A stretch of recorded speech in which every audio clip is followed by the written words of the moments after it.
1, 2, 3. Ayo subscribe Gaji Sarunang. Sarungan. Ayo subscribe Gaji Sarunang.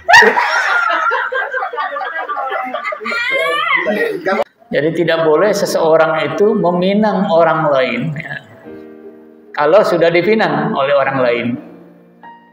Gitu ya Pak ya. Kecuali diizinkan untuk dipinang atau sudah ditinggalkan oleh peminang yang pertama. Jadi kalau meminang itu kalau sudah dipinang orang lain ya udah nggak bisa masuk. Itu standar umum ya, norma etika yang sudah disampaikan oleh Rasulullah SAW. Kecuali diizinkan artinya diperkenankan, ya silakan. Atau memang sudah tidak jadi dengan peminang yang pertama. Assalamualaikum warahmatullahi wabarakatuh. Jamaah yang dirahmati Allah Subhanahu wa taala, saya masih menutur kitab Al-Azkar An-Nawawiyah. Ini bagian-bagian mana yang kira-kira masih penting untuk dibaca, yang tertinggal, dan saya temukan masih ada bab misalnya kitab Azkarin Nikah ya, tentang pernikahan ini. Ya, jamaah barangkali sudah tidak punya kepentingan dengan ini ya. Tetapi kita punya kepentingan dengan anak-anak kita. Ya, dengan anak-anak kita, dengan cucu kita gitu kan. Nanti mereka mau menikah ya, tapi penting juga kalau ada hal-hal yang terjadi di masyarakat dan apakah itu pernah dilakukan Rasul atau tidak, itu persoalan. Jadi kita akan lihat di sini ya. Ada hal-hal yang dilakukan ketika akan nikah atau khitbah atau meminang ya, kemudian dilakukan di masyarakat, kira-kira itu pernah tidak dilakukan Rasulullah Sallallahu Alaihi Wasallam. Jadi supaya kita lebih kuat lagi, lebih punya pengetahuan ya tentang persoalan ini lebih luas lagi. Kita mulai babu ma yaquluhu man jaa yakhtubu imra'atan min ahliha li nafsihi aw li ghairihi. Jadi diawali dengan bab meminang. Ya, ketika seseorang ini meminang seorang wanita ya, baik untuk dirinya maupun untuk orang lain ya. Jadi kalau meminang itu kan biasanya suka diwakili. Ya, kadang orang tuanya langsung yang minta, kadang juga diwakili. Jadi kalau diwakili, ada nggak kira-kira babnya tentang ini? Ada di Al-Azkar An-Nawawiyah, ternyata juga disebutkan. Boleh orang tuanya langsung, boleh yang bersangkutan langsung, boleh juga kemudian diwakili oleh pihak lain. Umumnya kita kan diwakili ya. Diwakili kalau saya mengantarkan anak gitu kan meminang ya. Besok tanggal 27 saya akan mengantarkan anak ke Sukabumi untuk meminang. Tanggal 27. Insya Allah November nanti ada walimahnya di sekitar kampus UIN saja di tempat. Ini boleh misalnya yang bersangkutan ya, linafsihi ya, untuk dirinya sendiri maupun untuk yang lain. Orang yang bersangkutan langsung menyampaikan permohonan meminang.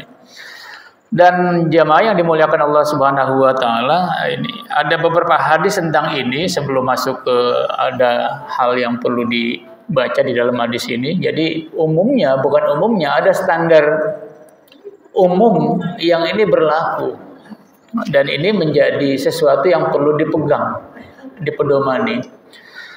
Apa kata Rasulullah Sallallahu Alaihi Wasallam? La yakhtubu ahadukum ala khitbati akhihi hatta yu'zana lahu aw yatrukal khatibul awal. Jadi tidak boleh seseorang itu meminang orang lain ya, kalau sudah dipinang oleh orang lain. Gitu ya Pak ya. Kecuali diizinkan untuk dipinang atau sudah ditinggalkan oleh peminang yang pertama. Jadi kalau meminang itu kalau sudah dipinang orang lain ya udah nggak bisa masuk. Itu standar umum ya, norma etika yang sudah disampaikan oleh Rasulullah SAW. Kecuali diizinkan artinya diperkenankan, ya silakan. atau memang sudah tidak jadi dengan peminang yang pertama. Sama dengan, nah ini kemudian dikiaskan ini dengan tawar-menawar di dalam perdagangan. Ketika ada orang sedang bertransaksi, sedang nego, itu orang lain nggak boleh masuk tuh. Masih dalam proses. Itu nggak boleh. Ya. Artinya ketika sedang tawar-menawar antara penjual dengan pembeli, sedang nego, dia dengar tuh. Harganya antara 5.000 sampai 4.500 misalnya. Dia nego 4.500. Tiba-tiba ada orang datang atau siapapun yang datang, kita datang sebagai orang baru datang. Nah, tiba-tiba kita ngambil karena maunya 5.000 gitu kan. Pasti pedagang maunya yang 5.000 kan. Nggak mungkin dia masih nego dengan yang pas setengah. Nah, itu nggak boleh. Itu sama dengan meminang. Artinya masih dalam proses atau sedang dalam proses, kemudian orang lain masuk. Kenapa? Karena itu menzalimi pihak lain. Menzalimi orang yang melakukan transaksi yang pertama. Karena dia sedang dalam keadaan negosiasi, ya, tawar-menawar, bargaining. Kecuali kalau pihak calon pembeli yang pertama sudah sepakat, dia, oh saya nggak jadi deh. Kalau gitu saya nggak sepakat dengan harga itu, baru tungguin aja dulu Pak, sabar. Gitu kan, sabar dulu. Jadi nggak dia nih? Kalau dia jadi ya sudah, berarti kita nggak punya kesempatan. Kalau sebelum jadi masih nego, ya kita tunggu.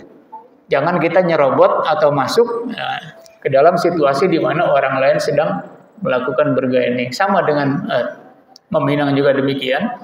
Makanya memang kudu ditanya, dalam bahasa Betawinya begitu. Kudu ditanya itu, apakah sudah dipinang orang lain atau belum. Tapi umumnya memang kalau kita datang untuk meminang itu, kita sudah tahu bahwa yang bersangkutan belum dipinang oleh orang lain. Kan sebelumnya sudah ada pembicaraan, Pak. Tidak datang, tiba-tiba datang meminang begitu saja dalam keadaan gelap. Dalam keadaan nggak tahu nih udah dipinang orang lain atau belum.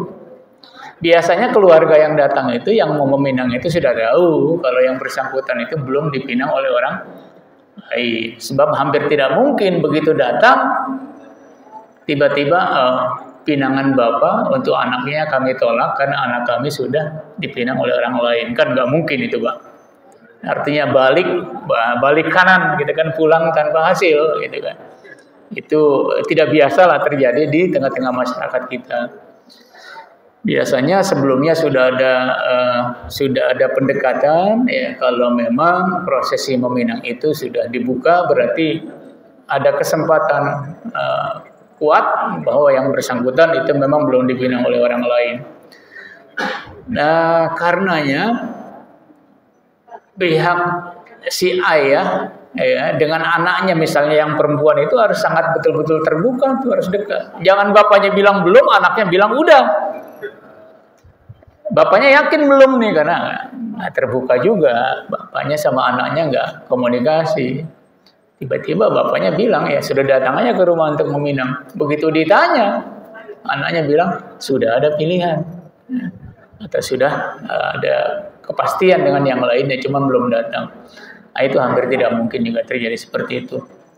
Apalagi kalau sekarang ini misalnya anak-anak dipilih oleh orang tuanya, ya, dipilihkan oleh orang tuanya, silakan saja kalau anaknya oke, kalau anaknya tidak oke, ya jangan dipaksakan.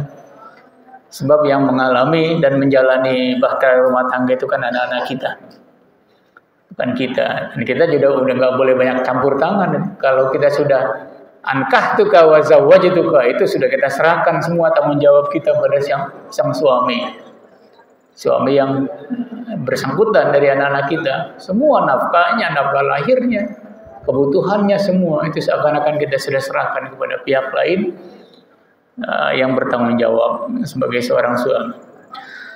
Yustahabu ayyabda al-khatibu bilhamdillahi wassana'i alaihi wassalati ala rasulillah. Jadi jangan lupa, Pak, kalau mewakili untuk meminang atau orang yang mau melakukan pinangan itu, ya, dia harus memulainya dengan hamdalah. Jadi alhamdulillahirabbil alamin gitu kan, atau alhamdulillah, macam-macam lah ya. Alhamdulillah hamdan katsiran kama amar, atau macam-macamnya. Yang penting alhamdulillahirabbil alamin, kemudian ada hamdalah, kemudian ada sholawat, jangan lupa.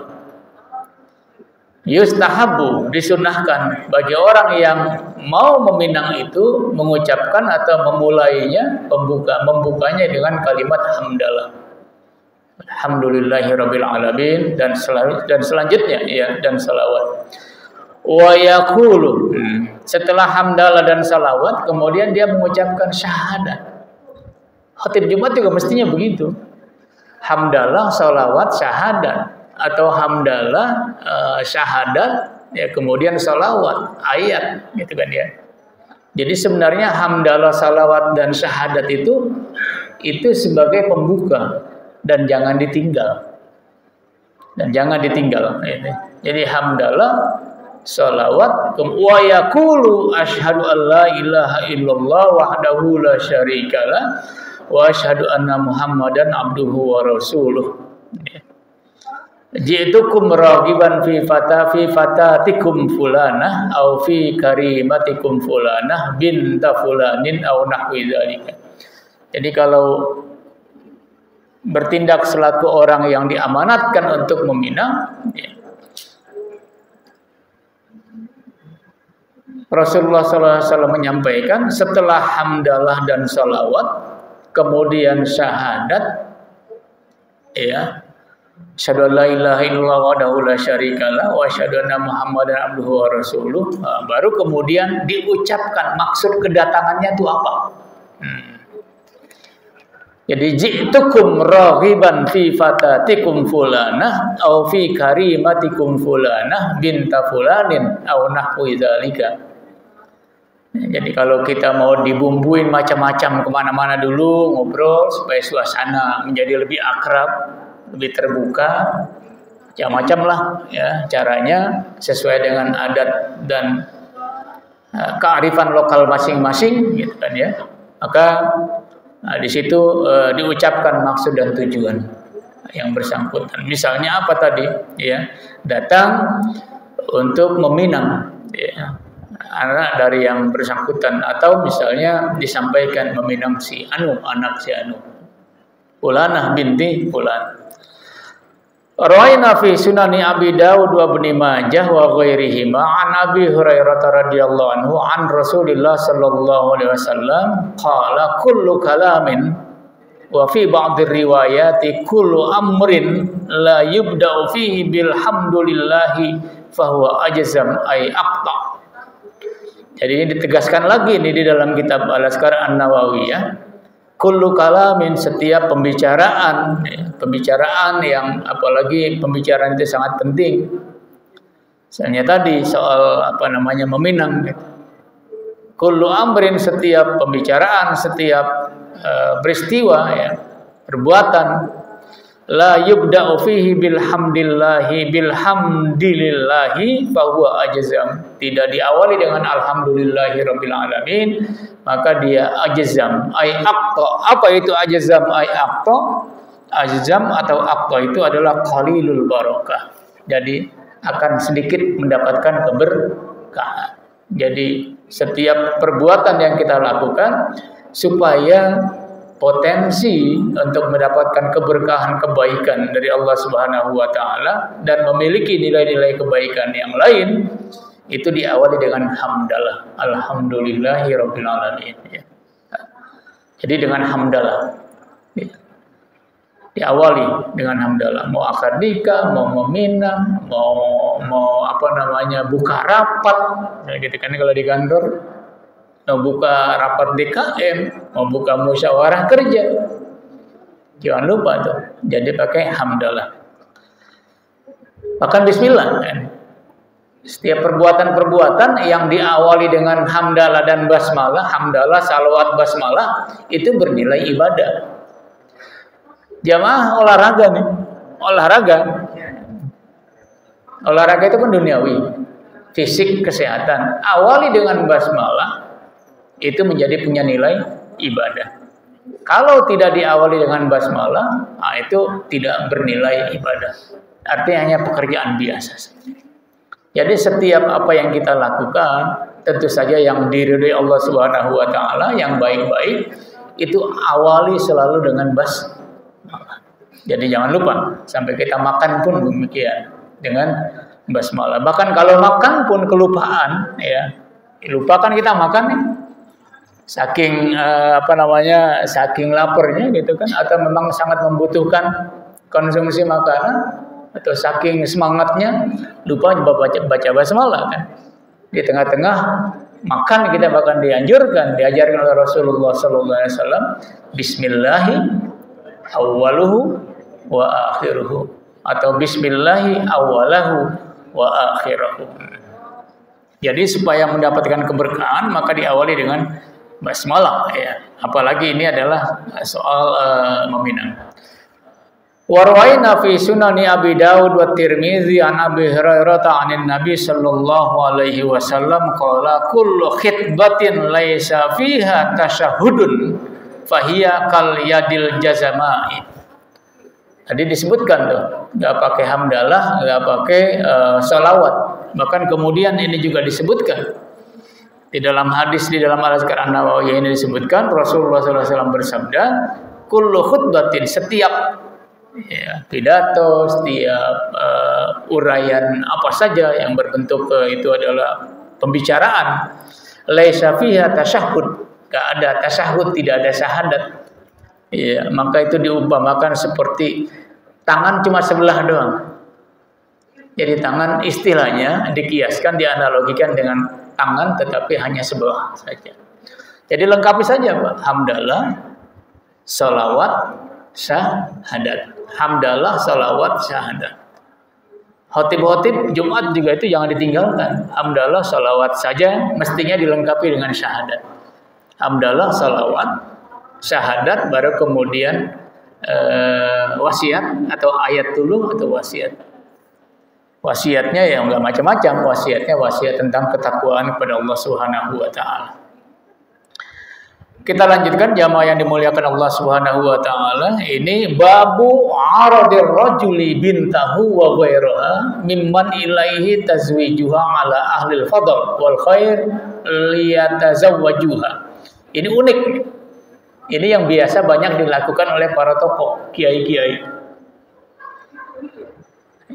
Biasanya banyak terjadi di beberapa daerah yang anaknya itu ditawarkan untuk kemudian dinikahi oleh seorang kiai, seorang tokoh yang lain, yang dia pandang ini orang atau punya ilmunya mendalam, ilmu agamanya mendalam. Ayahnya menawarkan nih, anak saya tawarkan untuk dinikahi. Nah, ini ada di sini disebutkan. Dan itu pernah dilakukan oleh Umar bin Khattab. Kita baca. Rawaina fi Sahih Bukhari anna Umar bin Khattab radhiyallahu anhu lamma tufiya zauju bintihi Hafsah. Jadi Umar bin Khattab itu kan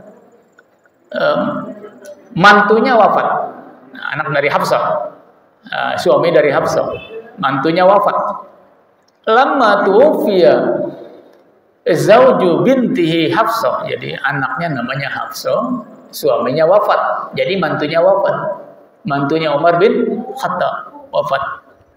Radhiyallahu anhu qala laqaitu Utsmana fa'aradtu alaihi Hafsata faqultu in syi'ta ankahtuka Hafsata binta Umar. Faqala sa'anzuru fi amri falabistu layali thumma laqiyani qala qad badali alla atazawwaju yaumi hadza.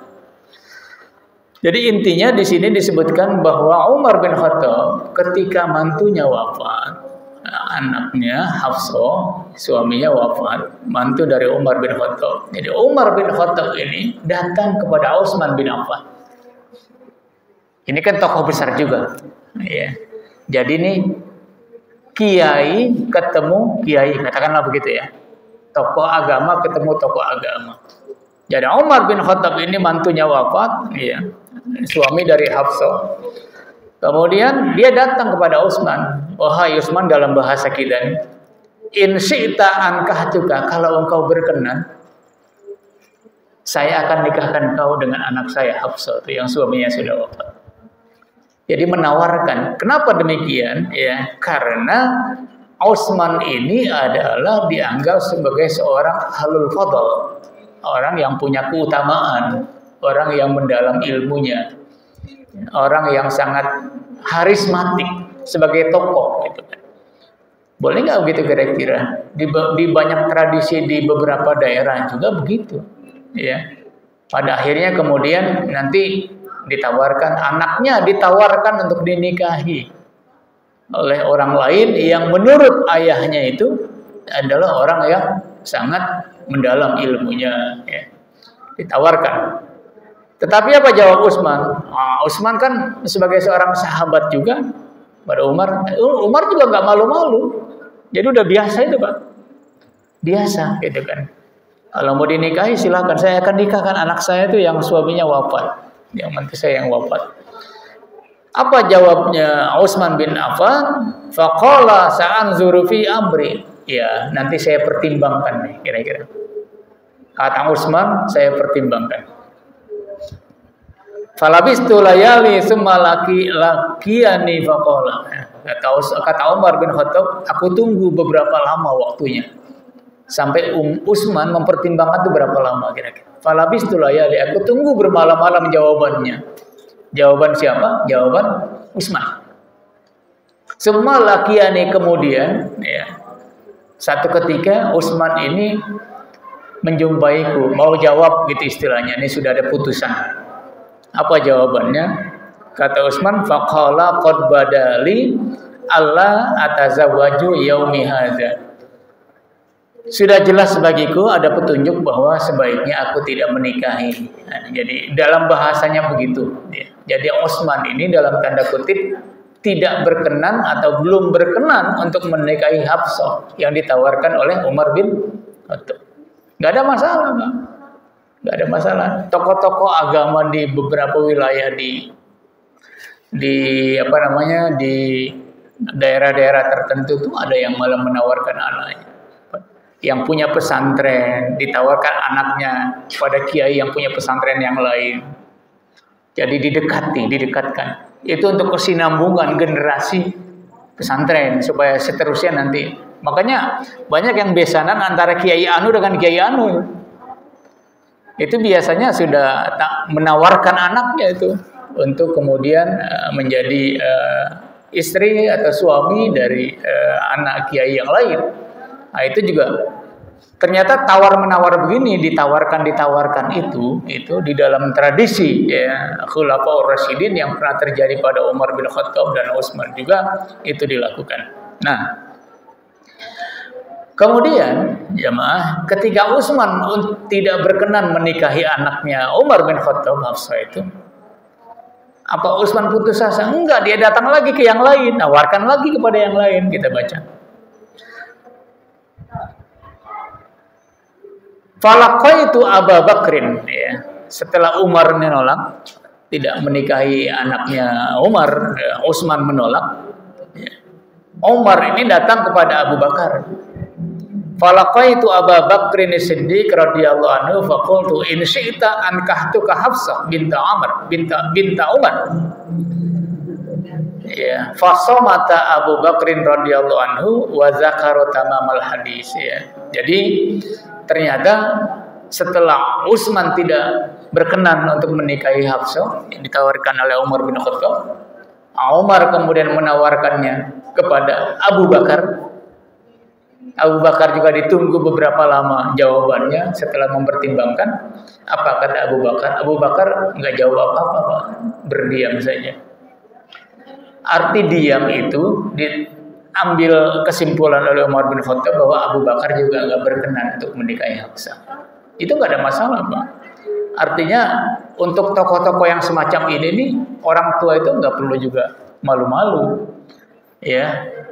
Karena dia tawarkan ini atau dia komunikasi dengan orang lain, ini adalah orang-orang lain yang memang diyakini oleh yang bersangkutan bahwa kekuatan agamanya, keyakinannya sangat kuat.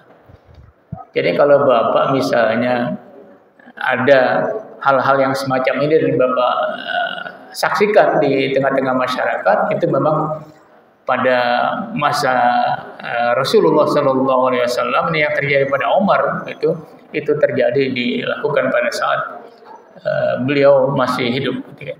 Jadi Kalau komunikasi antar orang tua, antar tokoh, orang-orang yang sangat punya peranan di masyarakat, itu dilakukan sebenarnya memang sudah juga dilakukan oleh para sahabat Nabi yaitu Rasulullah Sallallahu Alaihi Wasallam. Nah, ini setelah khitbah tadi ya, atau yang semacam ini tadi yang ditawarkan itu. Kita baca bagian berikutnya, babu ma yaqulu 'inda 'aqdin nikah. Jadi pada saat akad nikah ini, ya apa yang dilakukan? Yustahabbu ayyakhtuba baina yadayil aqdi khutbatan tashtamilu ala ma zakarnahu fil babil ladzi qabla hadza wa takunu atwala min tilka wa sawa'un khutbal aqid aw ghairuhu. Jadi jamaah, pada saat akad nikah ini sering Bapak saksikan, saya juga menyaksikan itu ya. Artinya sebagian kita melakukannya dan sebagian orang tidak melakukannya, nggak ada masalah. Tapi kalau itu dilakukan, ini ada sumbernya. Apa itu? Yustahabu ayyakhtuba. Ya, disunahkan ada khutbah nikah. Khutbah nikah itu bukan tausiah, Pak. Bukan tausiah, bukan nasihat agama, bukan. Ada khutbah nikah namanya. Ada teksnya kan khutbah nikah itu. Yustahabu ayyakhtuba baina yadayil aqdi khutbatan tashtamilu ala ma zakarnahu fil babil ladzi qabla hadza wa takunu atwala min tilka wa sawa'un khatabal aqid aw ghairuhu ya. Apakah nanti yang membaca khutbah nikah itu adalah orang tuanya yang mengakadkan atau orang lain? Kalau di masyarakat kita nih yang baca khutbah nikah itu biasanya orang lain. Karena yang mengakadkan orang tuanya biasanya, kalau saya misalnya mengakadkan putri saya, boleh yang baca khutbah nikah boleh saya yang mengakadkan, atau orang lain yang saya tunjuk untuk baca khutbah nikah, atau satu paket dengan orang KUA, dengan petugas pencatat. Ini ada khutbah nikahnya nggak nih? Kata orang KUA kan suka begitu. Kalau ada khutbah nikahnya dia sudah siap itu. Itu sudah udah ada referensinya. Sudah ada naskahnya. Ya. Apakah naskah itu hasil hasil coret-coretan begitu saja tanpa ada dasar? Nah, tidak, ternyata kita lihat dasarnya seperti apa yang Rasul pernah lakukan itu. Wa afdaluha, dan khutbah nikah yang afdal itu adalah marwaina fi sunani Abi Daud wa Tirmizi, yang diriwayatkan oleh Abu Daud dan Tirmizi, wan Nasai wa Ibnu Majah, Imam Nasai dan Ibnu Majah bil asanid as-sahihah, dari sanad an Abdullah bin Mas'ud radhiyallahu anhu qala allamana Rasulullah sallallahu alaihi wasallam khutbatal hajati. Jadi Rasulullah mengajarkan kepada kami khutbatal hajah, khutbah ketika melaksanakan akad nikah. Al-hajah di situ. Apa khutbahnya? Kita lihat, Pak. Sering nggak kita dengar teks ini ya? Kedati pun misalnya agak mirip-mirip, ada potongan-potongannya. Apa khutbahnya? Bunyinya begini. Alhamdulillahilladzi nasta'inuhu wa nastaghfiruhu wa na'udzu bihi min syururi anfusina. May yahdihillahu fala mudhillalah wa may yudlil fala hadiyalah. Asyhadu an la ilaha illallah wahdahu la syarikalah wa asyhadu anna Muhammadan abduhu wa rasuluh. Kemudian setelah itu ada ayat yang dibaca. Ya ayyuhan nasu taqu rabbakumul ladzi khalaqakum min nafsin wahidah wa khalaqa minha zawjaha wa bassa minhuma rijalan katsiran wa nisaa'a wattaqullaha allazi tasaaluna bihi wal arham innallaha kana 'alaikum raqiba. Ada ayat yang lain dilanjutkan. Ya ayyuhalladzina amanu taqullaha haqqa tuqatih wa la tamutunna illa wa antum muslimun. Kemudian ada ayat lain yang melengkapi. Ya ayyuhalladzina amanu taqullaha wa qulu qawlan sadida yuslih lakum a'malakum wa yaghfir lakum dzunubakum Wa may yuti'illaha wa rasulahu faqad faza fawzan 'azima. Hadza lafzu ihdai riwayat Abi Daud. Nah, kalau Bapak sering menghadiri akad nikah, khutbah nikahnya itu antara lain bunyinya ini, antara lain. Cuma sudah dirangkai oleh ulama dari banyak hadis ya di mana Nabi menyampaikan mengajarkan itu, kemudian dirangkai. Bahkan bacanya kan kalau yang biasa qori dan orang-orang tertentu yang ditunjuk itu bacanya dengan irama tertentu. Jadi suasana akad nikah itu sebelum ada akad nikah itu dibacakan dulu khutbah nikah. Jadi kalau Bapak sering mendengar itu pada saat akad nikah sebelum dilanjutkan, itu dibaca antara lain adalah ini. Wa fi riwayatin lahu ukhra ba'da qawlihi wa rasuluhu arsalahu bil haqqi basyira wa nazira baina yaday sa'ah wa may yuti'illahu wa rasulahu faqad rasyada wa may ya'simuha fa innahu la yadurru illa nafsahu wa la yadurru Allah syai'an. Qala ashabuna wa yustahabu ay yaqula ma hadza uzawwijuka ala amri. Setelah khutbah nikah baru kemudian dilakukan akad nikah. Makanya pas nih kalau yang baca adalah ya orang tua yang mau mengakadkan. Setelah baca khutbah nikah dia baca langsung dia lakukan akad nikah ya. Uzawwijuka ya. Ala amrillahi bihi min imsakin bima'ruf aw tasrihin bi ihsan dan selanjutnya. Nah, berikutnya saya lanjutkan sedikit tentang wa amma az-zawju fal mazhab al-mukhtar annahu la yakhdubu bi syai'in. Kalau calon suami itu ya jangan mengucapkan apa-apa kecuali dia kalau sudah diakadkan ya dia terima misalnya qabiltu tazwijaha dan selanjutnya. Nah, ini disebutkan falau qala alhamdulillah qabiltu tazwijaha wa insya qala qabiltu nikah. Falau qala alhamdulillah wassalatu ala rasulillah qabiltu sahhan nikah wa lam yadurra hadzal kalam bainal ijab wal qabul. Jadi intinya disebutkan di sini bahwa khutbah nikah itu hukumnya sunnah, yustahab. Ya. Jadi siogianya memang ada khutbah nikah. Kemudian akad nikah itu dilakukan ketika ijab dan qabul itu jangan sampai diselingi dengan yang lain. Jadi begitu ada ijab langsung qabul kan gitu ya. Jadi jamaah kan suka ditanya sama petugas KUA ini gimana nih sah? Kalau misalnya masih ada yang ragu, tadi terlalu lama nunggu setelah ijab nggak langsung diisi dengan qabul ya. Jadi ijab dan qabul itu memang di dalam beberapa naskah disebutkan jangan diselingi dulu dengan kegiatan yang lain. Jadi makanya kan suruh cepat segera begitu ijab langsung qabul gitu kan ya. Kalau diselingi dengan yang lain bagaimana? Diselingi dengan yang lain misalnya dengan alhamdulillah sebelum qabil tuh dia hamdalah dulu dan salawat dulu gitu kan.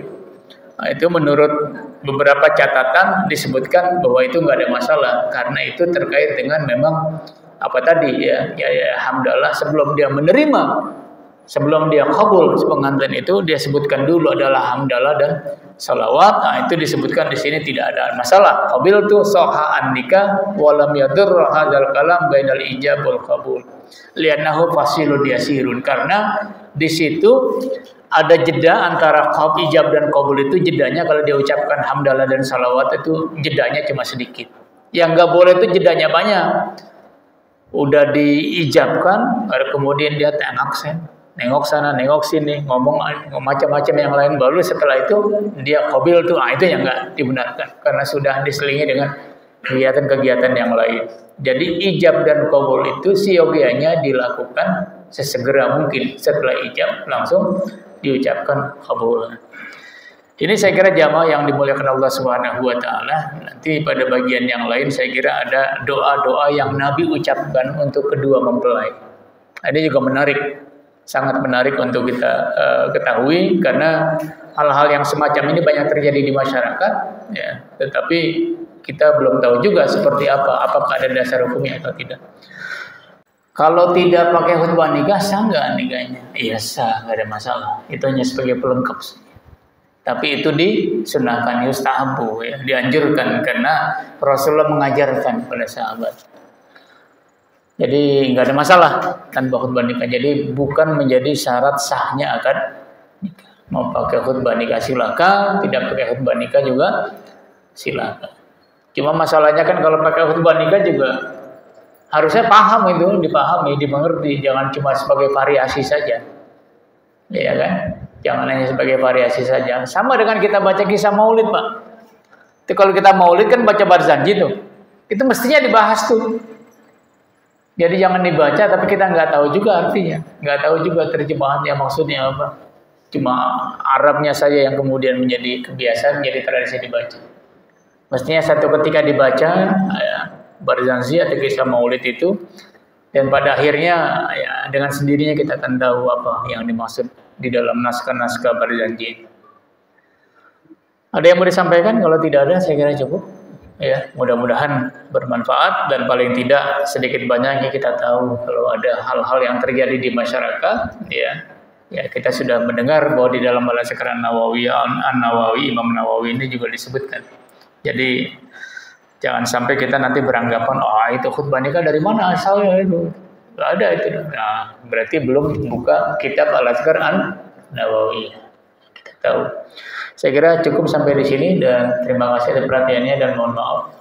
Akhirul kalam kita tutup dengan doa kafaratul majelis. Subhanakallahumma wa bihamdika asyhadu an la ilaha illa anta astaghfiruka wa atubu ilaik. Assalamualaikum warahmatullahi wabarakatuh.